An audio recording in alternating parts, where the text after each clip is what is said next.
Brother Al, at your service. At least that part of the war is over. I'm here licking my wounds and realize I'm not as hurt as I thought I was.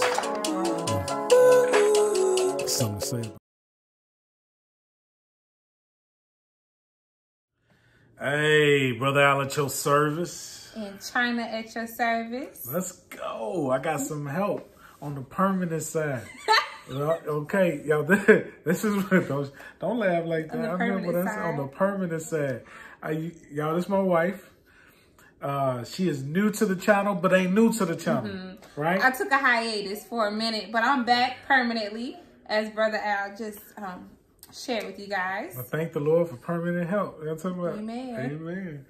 Hey, so she was talking to me yesterday about scriptures she was reading. And, you know, obviously I'm working you through Amos, right? We just got out of Revelations. But y'all, she got her own thing for this channel. She gonna be sending y'all videos. You're gonna see videos uploaded that ain't gonna have me in them. You know what I'm saying? She gonna be doing her own thing and contributing. And the way her mind work, the way my mind work, we out here. That's right. And we're gonna get this thing established. Ain't that right? So what you got for us? What you got? Because you said some pretty valid things off camera. Yes. So, you know, yesterday during my devotional time, I came across Joshua, right? Yeah. And so you guys, well, it's a backstory about how I got saved a little bit. I got saved in a way where it wasn't your ordinary save. I was out there, far out there, you guys. So I learned a lot about accursed things, right? And so while I was reading Joshua, you know, it kind of brought me back to my past. And reading this, reading Joshua, it was Joshua 7 actually, and finding out what the children of Israel did, I'm like, wow, you know, like this is like a repeating cycle. It's a repeating cycle for a lot of us. And so I want to talk about that today. And I just want to know, you know, have you ever dealt with an accursed item? You know, we don't think about that. Okay. We don't think about accursed things. So in Joshua, what did you learn was accursed?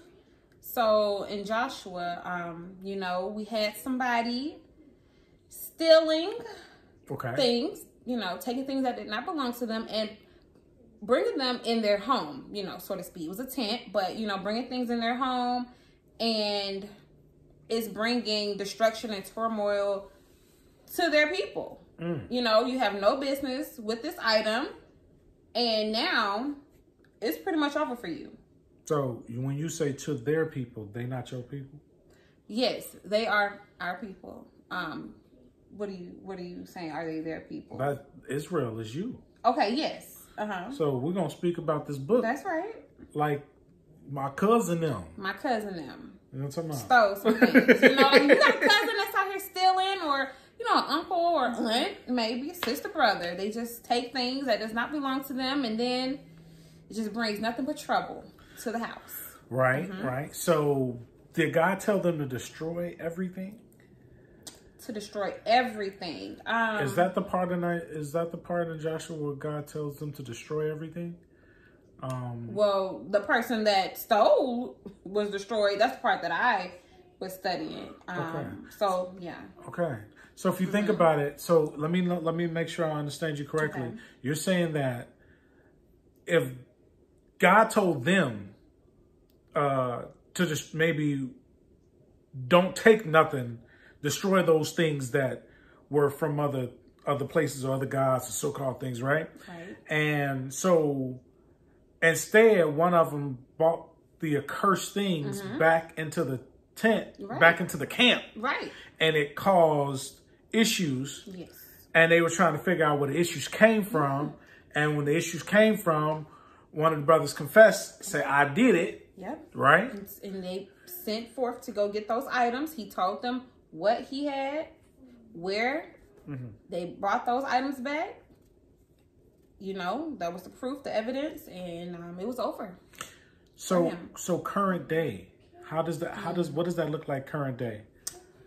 Current day, that can look different, actually. You can look at this a few different ways. Current day, it can look like just like it was in the Bible. You're stealing something that you're thinking is, oh, nobody cares about this. This is, that's like going into somebody's house, stealing their crystals and their sage, their dream catchers, their horoscope cards.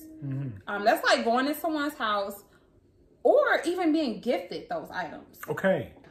Somebody because nobody's really going to steal those things, but right. somebody's going to find them. Or they will find these things themselves, not knowing that these are occult, these items are used for a cult. So what do you say to the people who say, well, my grandma left this behind for me, right? Okay. And it would be an occult symbol, or your grandma left behind some crystals for you, or your grandma left behind some cards for you, or your grandma left behind, this dream catcher, right?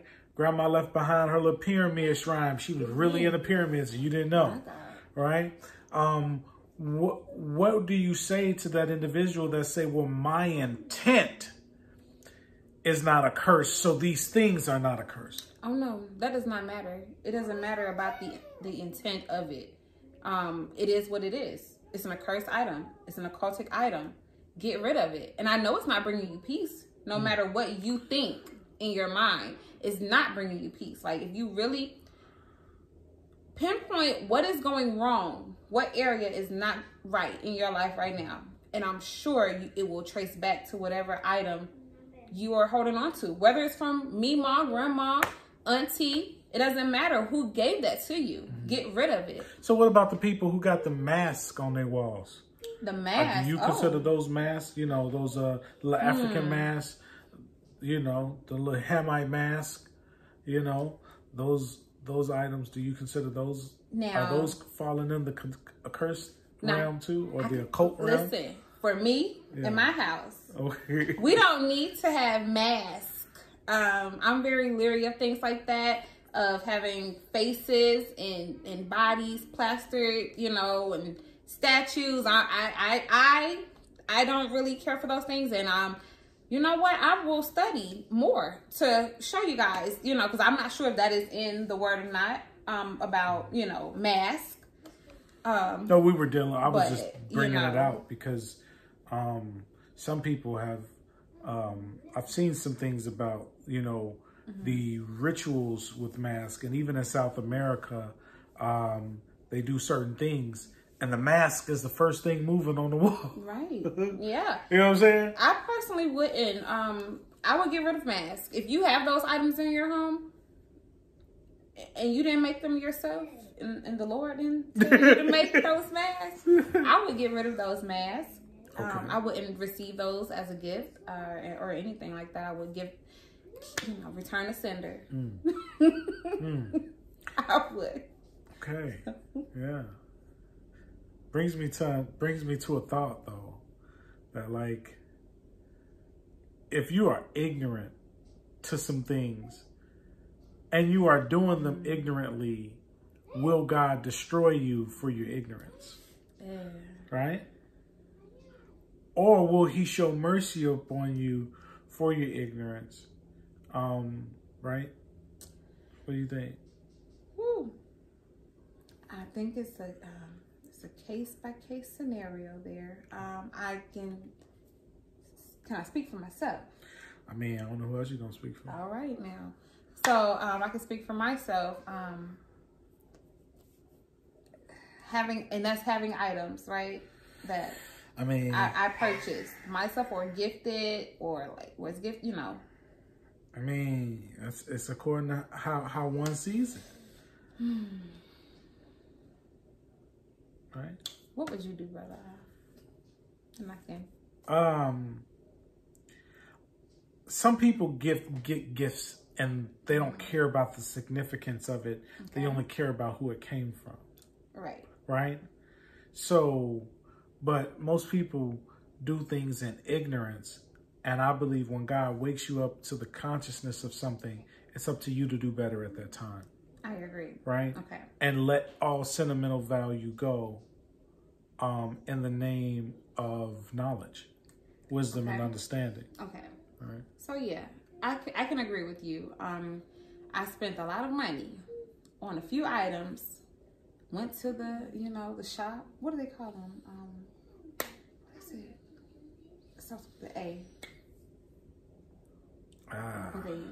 What is it, you guys? So basically a shop where they have sage and crystals and different. Are you talking about one of them woke shops? One of them pretty much with the little dresses in them and the beads. Okay, so I went to a woke shop as my woke shop.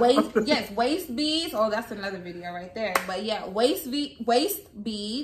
It had the sage in there. It had something called like different, like devil's foot, like just all kinds of things, like an encyclopedia. The lucky place. Lucky place, you guys. Yeah. And I went to the lucky place, and I spent money in this lucky place. And the way that I was dealt with, I was living it up. Okay, I was having a good time. I'm thinking all this good energy, good vibes, and good spirits and things like that. And nothing was going right in my life. So how foolish of me. It was just a mindset. But then after I realized what those things were doing, it was like, no more. You have to get rid of those. Every single item. Everything has to go. I don't care if you spent $50 on every single item each. $50 each on every. That's a lot of money. Get rid of it now. It doesn't matter. So I would like to say that at this point, it's up for you to do your homework and analyze what you got in your house. Analyze the little trinkets you thought were nothing. And Google them, right? And see what's there. And if the Spirit of God convicts you to get rid of it, get rid of it. But if it don't, take your liberty, doggone it, because it don't bother you, right? I'm not in the business of robbing liberties and freedoms. I say what the Holy Ghost tell you to do once you got the information, right? That's what's most important. I agree, but I would say for sure to definitely check the items, like Brother Al just said. Check these items, check these trinkets. You could have been gifted a pair of earrings or a necklace. What symbol is on that pair? What's on those earrings? What's on the necklace? Is it like an all-seeing eye on there, or the little Buddha hand on there? What does that represent? Does that represent Christ? Definitely check those items out. What types of things do you have on your mantle, your fireplace? What types of things? You really have to. And these things work themselves in real discreet. Like it could be like a bookshelf holder. Yes. And like you just thought this thing was cool because it was shaped weird and you had no idea. Right? But this is why if you don't study your enemy, you can slide stuff from your enemy right into your place and not know it ignorantly because you thought it was just cute or you thought it looked good. You thought it matched this. And not knowing because you ain't studied the occult. You ain't studied all this hidden things of darkness. You ain't studying any of that. And then you have one of these heathens come to your house who really understands it. And that familiar spirit in your house, and they identify one of their items. Yes. And all of a sudden now, now their spirit or energy is changed towards you and you're not conscious of it. And now they like, oh, well, she there. Like she got to be, because you could talk that God talk, but then have all these occultic items that they know in they lucky shop and you got them in your house. And they like, oh, girl, I believe in Jesus too. Right. Yeah, bro. Jesus. Jesus. Yeah. Oh, yeah. They talking about different Jesus. We don't know what Jesus they talking about. Who they talking about? Oh, goodness grief. I love it. Look, man, I ain't got nothing else to say. That's it, right? That's it? I think that's it. All right, y'all. We here for it. Brother Al at your service. All right. And China at your service. Oh, we're going to get you. Hey, we're going to get you. I bless the Lord. Hey, peace. Brother Al at your service. At least that part of the war is over. I'm here licking my wounds and I realize I'm not as hurt as I thought I was. Something to say about